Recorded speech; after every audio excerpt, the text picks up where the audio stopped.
Welcome back to Tech Smarter. This is the show where we talk. Faith, let's pause that and get that beginning right, okay?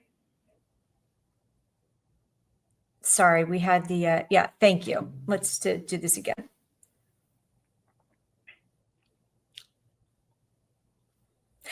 Welcome back to Tech Smarter. This is the show where we talk with operators, innovators, and investors who are shaping the future of aging services.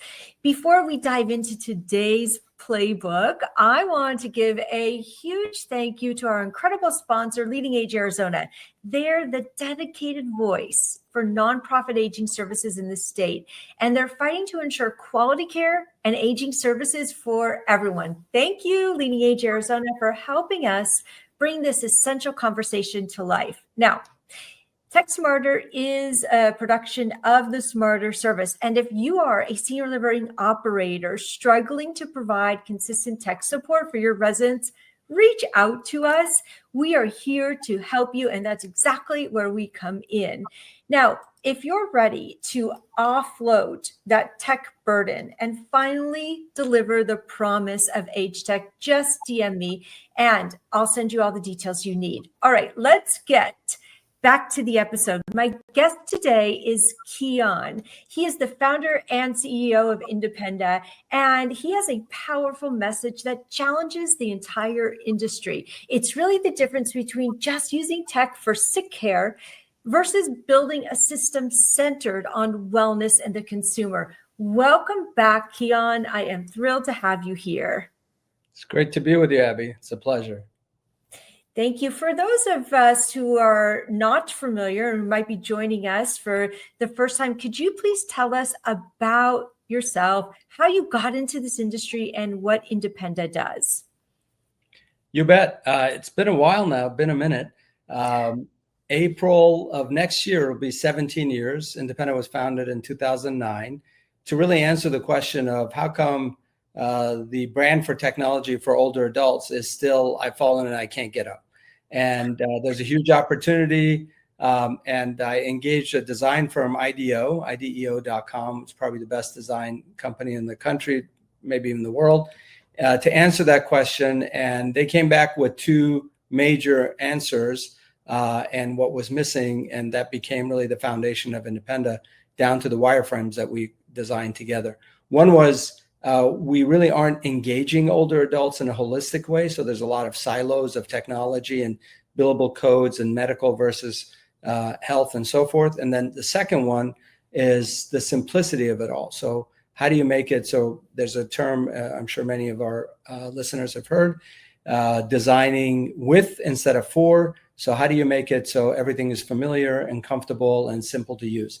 And those two have been the guiding design as well as really mission and vision statements for us since then. And for anyone who's not familiar with Independa, could you please explain what Independa does and how it reaches people? You bet. So we have a wide spectrum of offerings from the hospital to the home and everything in between. That includes home health and home care services, as well as definitely on the senior living side. And on the hospital, we have a patient education system that we white label and private label to partners for hospital beds. As it relates to senior living, we have a remote engagement, education, and care platform that definitely helps the resident engage and have sort of the world brought in for them and to them. It helps the staff and operations reach bottom line benefits, so efficiencies and operational benefits. And really from a new construction standpoint, we help the top line through better branding of this holistic platform that you can engage with your family. The first day you move in, no knowledge of new technologies. We have LG and Sony TVs that were embedded inside, also Dish as a partner. So if you have Dish service or you want to switch service, that could be embedded inside there, or any computer or tablet or even a mobile phone. And then you have mobile phones for staff and friends and family that can connect with the resident. So it's a comprehensive solution that goes across multiple engagement points, namely social engagement, operational engagement, clinical engagement. So basically health and IoT devices with thresholds and alerts, as well as services engagement. So you have access to a bunch of services on our platform. Can you tell? But we do a lot. Yes, yes, you do. How did you get into this? What was the origin for Independa? My parents were taking care of my grandmother at the time, my grandfather prior to that. And, as a tech person, I was looking for the next big thing to do. And in the meantime, I was seeing that there's really no tool for my parents to use who are not, supercomputer users, but they could use any kind of platform. And my grandma certainly was not going to be able to use the normal sort of login and password changes and virus scans and software updates and all that. So the vision was what is available for my parents to use for my grandmother, that they can take care of her better and allow her to stay at her residence longer, safer, and more comfortably. And that's how Independa came about. Wonderful. I love that. So many people who are in the aging services industry have had a personal connection with the development of innovation. And I just love to hear that. You've truly pioneered this concept of consumerization of healthcare versus the medicalization of the consumer. And this is a critical distinction that often gets lost with a rush to market. Can you explain this difference for our audience and tell us how organizations can practically move their strategy away from a Sickcare treatment focused approach toward the consumerization and proactive approach of wellness? You bet. And I appreciate you asking that question. It's really a presentation that I give, and it takes a long time to go over all the details. But in summary, the big difference between the medicalization of the consumer versus the consumerization of healthcare is all about payment. And so I would not be able to sit here and tell anyone to go from one to the other unless the payment systems change. So it's really difficult if you're getting paid by the episode, and that's where your business plan is, and that's where your revenues are, and that's how you pay your staff and all that, to suddenly give up those payments episodically to help people stay away from the system. So that's a challenge that we have to recognize. We have to get more towards what's called either capitated or managed care, or ACOs, or hospital readmission penalties, or population health. All of these, Medicare, Medicare Advantage, are all capitated systems that really are about keeping the individual away from the system. So there's benefit to the person and the system when they stay away. Now, as it turns out, we all as individuals don't want to go to the next episode and next stage of care. So when you switch that and think of it not from the business standpoint, but from the individual, okay, how do I help someone stay where they are at their current residence longer, safer, more comfortably? Then the ROI starts making sense in senior living, because you want to keep that resident there. You don't want to have them escalate either out of their room or out of your building because of episodes of care. So that's where the alignment happens, is to think about all the things that are important to us to stay where we are for as long as possible.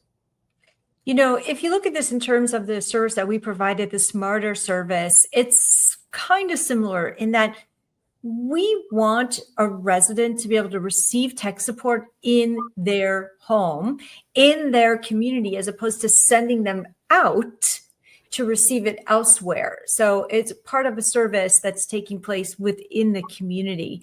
And one thing that I absolutely love about Independa is that it focuses on leveraging the most familiar real estate in the home, which is the TV, for engagement and care. So this is a brilliant strategic choice because it removes that intimidation factor of adding in and learning a new device.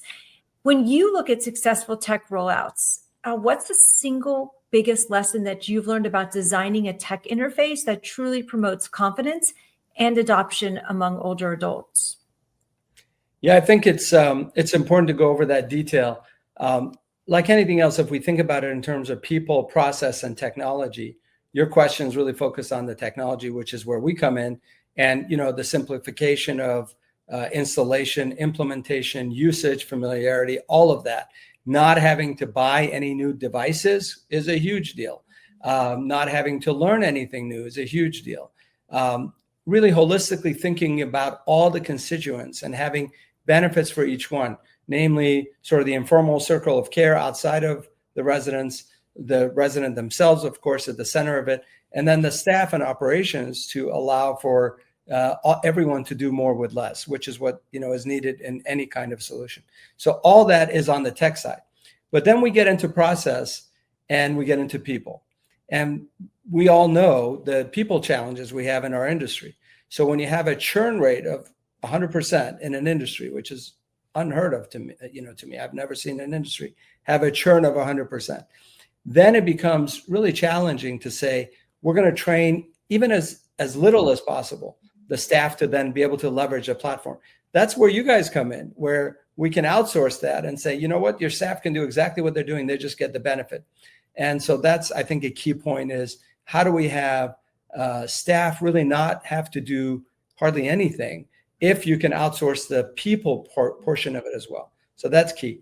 And then last but not least is the process. So the process has to do with really everyone having buy-in, having an innovation mindset, even if it's not a mindset, if you want to kind of get into it, having an acceptance of innovation and having some time that people can have, whether it's by money, by getting you in, or more time for staff so that they can actually enjoy and benefit from the implementation. So all of that combined leads to the successful rollout. And I think if you're missing much of any one of those, if it's bad tech or if it's old tech or if it's, by the way, I mentioned old tech because we redid all of our code last few years. So last year we released our entire code base.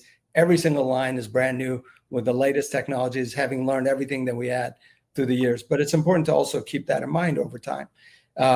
If that's missing or the people are missing, they don't engage you or they don't have the right staff.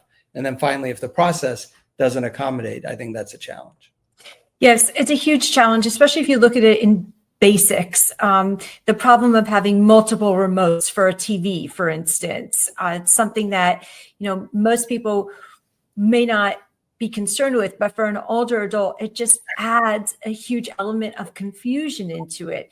I know with Independa, in order to log in, there is no password, right? Like anyone can log in and use it. Even just not having a QR code is a way for someone to adopt technology even faster and easier. And it's really significant that you have prioritized the simplicity of the user experience right from the very beginning.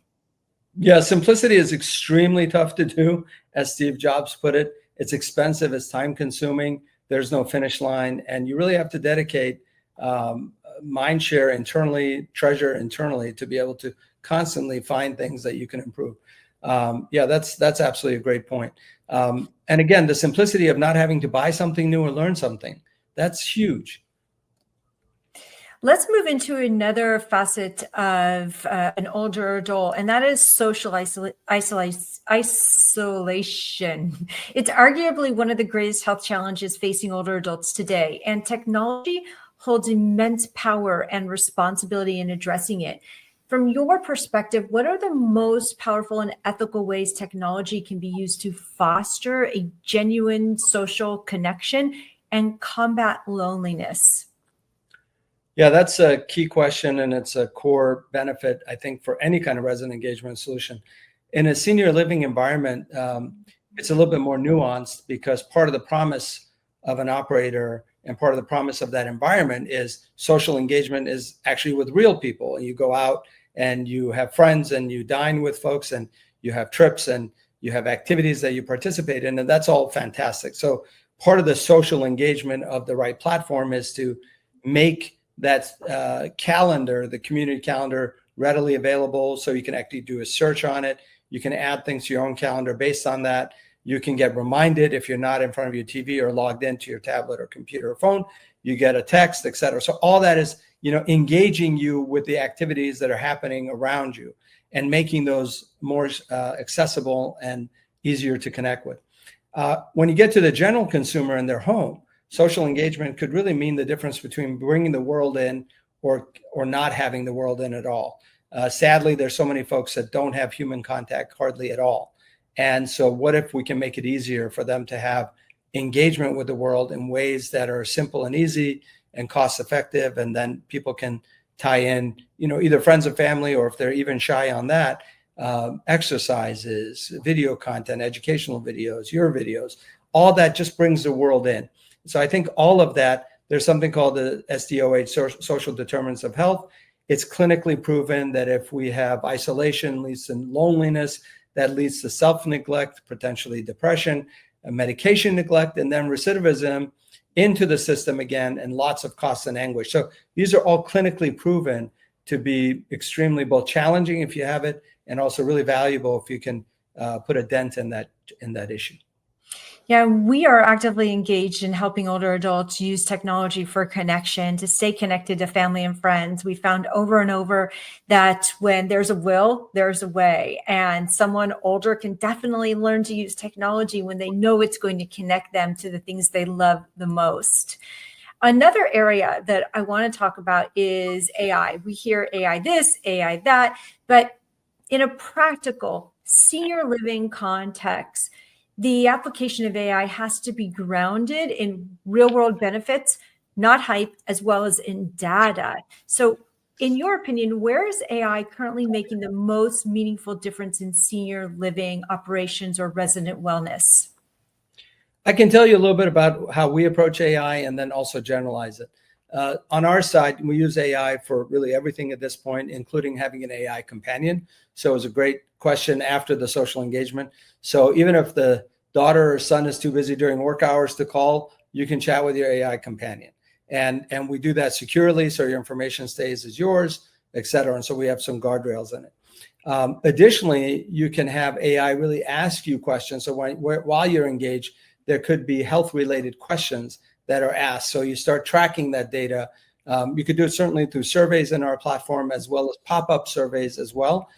Things like, how did you sleep last night? What's your pain level right now? How do you feel right now? What's your stress level? And also specific questions to the individual. So if somebody is in a particular category, let's say for COPD or CHF, or whatever the issue is for that person, you can have very specific questions automatically be presented over time. Now AI comes in and sees the patterns. And so rather than just reporting, which is very important, and just looking at trends, AI can actually proactively tell you that there's a trend going on. You apply that to the games that are in our system. So you can have, brain activity games, fun games, dexterity games, all of these that help folks. But then now you can look at the scores over time and see, wow, there's suddenly a drop in the Wordle score, let's say, or suddenly a drop in the memory match game. What's going on? And raise that question. So there's things that happen for the resident, but also I think overall, in a few years, we won't be talking about AI any more than we're talking about, let's say, voice like Alexa. It's part of everything now. We're used to it. We just click on Siri or Alexa or Google, and it's there. And I think that'll be a part of everything that we do, whether it's writing a Word document or running automatically. Like just recently, I used AI to run a report from an Excel spreadsheet that I had to go create myself before. I just told it what I wanted, and here it is. So I think related to senior living, it's going to be no different than in general, which is using it everywhere we can to bring all the things that we talked about, make that more effective, more efficient. And when we're talking about meaningful resident engagement in the context of AI and AgeTech, what metrics or data should communities use to prove that their technology is truly enriching lives and not just passively informing them? Yeah, that's a great question. I think, anytime you want to implement anything, or if you've implemented it, it's not too late to come back and say, how do we define success? That's what you're asking. What is success? And so there's success across engagement. So, how often is the person engaged with the system as a whole? Specific areas like video calls. How many video calls are they receiving from friends and family? How often is the staff connecting with them? Interactive content in general. How are they participating? Are they getting pictures? Are they getting video chat? Video content? Are they getting audio messages from either staff or? So that's one thing around social engagement. Then well-being indicators. So you want to establish, how if I can easily ask a few questions, like I said earlier, how how are we looking at that? Are we trending more positive? And I'll just say, I'll take a step back and say, it's so much easier if we do all these by having a control group. So, have 10 people, 20 people out of the whole not implement right up front, and then compare the data and keep tweaking all these things that I'm talking about. Family engagement. How many folks have people on the family side connecting with them? So in our case, for instance, we have gamification. So we actually gamify the family to connect with the resident and make that experience. So you kind of shame the family member if they're not in that list, that they haven't done anything with grandma. And then community integration. How often are they finding things to do in the community calendar? How often are they showing up when they find things to do? So these are all metrics. And finally, I think just operationally, even through surveys, just asking the staff, is your life easier or harder because the system is in place? Are we avoiding phone calls, let's say over the weekend, where somebody's calling and saying, tell me how mom is doing, versus now they could just look on the mobile app, see how mom is doing. So all of that, I think, is a project that is a part of the implementation, so that it's not just tag you're it, but ongoing. How are we constantly defining and achieving success? For us at the Smarter Service, engagement means agency, which is really the ability to confidently use the tech to participate. And so we really focus on the training to turn anyone who's passive or confused or out of the loop in the education into an active digital user for their community. You mentioned some things in regards to innovation, and I want to get your standpoint because you've been doing this for a while. What innovation often goes missing or stalls out in the senior care industry? And what fundamental shift in thinking or investment is required in order to accelerate meaningful change? I think, again, for me, Abby, I don't want to be presumptive enough to think that what I'm going to share here with folks sort of defies reality. The reality of our industry is there's very complicated relationships between primarily sort of building owners, whether it's a REIT or individual, and operators. And then you have others like developers early on and so forth. And so I think if we start with that understanding and understand that an operator may recognize certain ROI benefits over time, but then maybe the agreement that they have doesn't allow them to make that investment risk because the benefit may go elsewhere. The benefit may go to the next operator, for instance. So I think understanding that for us, it turns out sort of regional family-owned owner-operators tend to be the best platform because wherever they invest, they benefit on the other side as well. So that's like a starting point to answer your question. I think overall, though, when you look at ROI, a lot of what I just shared might be soft ROI. So it really has to do with an innovation mindset, that you invest in that innovation and technology, which includes not just the technology, but more importantly, really the staff and the mindset and the cultural commitment to keep doing things with innovation. And then over time, you benefit from that strategically. So I think a lot of that has to do with, where's the mindset of the CEO? Where's the mindset of the organization? What's the relationship between the operator and the owner, and who's paying for what and who benefits? And if you kind of throw all that in and mix it all up, then you find certain sweet spots that tend to keep doing the right things as it relates to technology and innovation, and others, in many cases, that talk about it quite a bit, but really don't invest. I mean, we all have anecdotes of, lots of awards and lots of implementation pilots, but they don't necessarily roll out the same way as we all would have liked. And I think that's an industry reality, not a challenge. It's just the way it is. And these are smart people, and they have to prioritize things. Like if you have 100% churn rate in your headcount, how are you going to train anyone to implement the greatest technology if chances are they're not going to be around? So those are the realities of what we're facing. So we have to make it super simple. I think you guys play a key role in that, to sort of offload that challenge and say, hey, if you go through the Smarter Service, we take care of the people challenge and the training challenge, which is huge because the training is ongoing. It's not like you can build an engagement platform and in 2 weeks, everyone's going to be on board and figure it out. So what's the first feature you want everybody to know? What's the second feature? How do you train people, and how is it efficient and fun and, ongoing? Suddenly you look back in a year and say, wow, everything's different. Yes. And, one thing that is different in terms of your approach and what you've discussed is connecting the resident to the care continuum from the home to the hospital and back again, moving away from reactive care. And I've seen over and over again that you've talked about the high cost of sick care and how Independa is more about effective proactive wellness. Could you share that with us? You bet. So early on, I bought a whole bunch of books when I started getting interesting.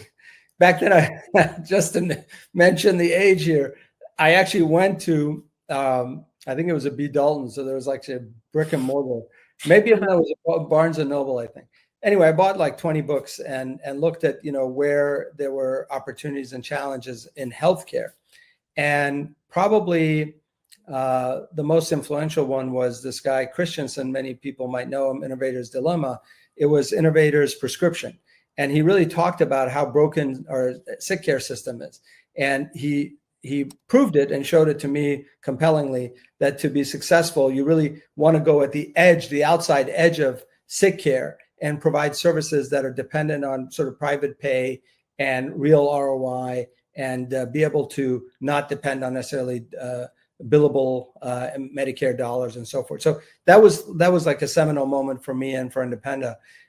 And what we've done is really holistically look at the person the way their daughter would, or the way a senior living community would, which is how do I, like I talked about quickly in passing, operational efficiencies, but there's, you can have digital signage, you can have broadcast messages, you can have menus, community calendars, work orders, surveys, all sorts of other things around that to make operational efficiencies through engagement with that resident. Similarly, we essentially have like remote patient management. We don't call it that, or remote patient monitoring. We integrate with health devices, and you have thresholds and alerts to catch little things before they become big problems. If I catch a little thing before the person has to go to ER, before the person has to go to the next stage of care and move out, the value of that to the person and to the operator is huge. It's having the same platform that does that. For instance, in our platform, you can have access to a doctor 24/7 for second opinions, for emergencies, weekends, et cetera. So you can get on the phone, talk to a dentist, the TV or your mobile app or your computer, dentist, doctor, even a therapist. So why do we have that there? Again, to try to give you health and wellness the moment you need it, versus now you wait and maybe it's too late. Now you got to go to ER. Yeah, wow. My mind is just buzzing, Kian. Thank you so much for laying that out and showing us how to move past any limitations of sick care. I know your grandparents are so proud of you and really grateful for the work that you've put into this and helping so many people. And for anyone who wants to get in contact with you and connect with you, what's the best way? I put my email and my LinkedIn contact there. So if you guys could share that, there we go. That's awesome. Feel free. And I look forward to hearing from folks if we can be of any. Yeah, thank you so much for your perspective and your innovation and your passion here. For those of you who joined us in the chat, we thank you for that. We love it when you participate. And for our sponsors, thank you so much, Leading Age Arizona. And we go live every Wednesday at 1 p.m. Eastern, 10 a.m. Pacific time.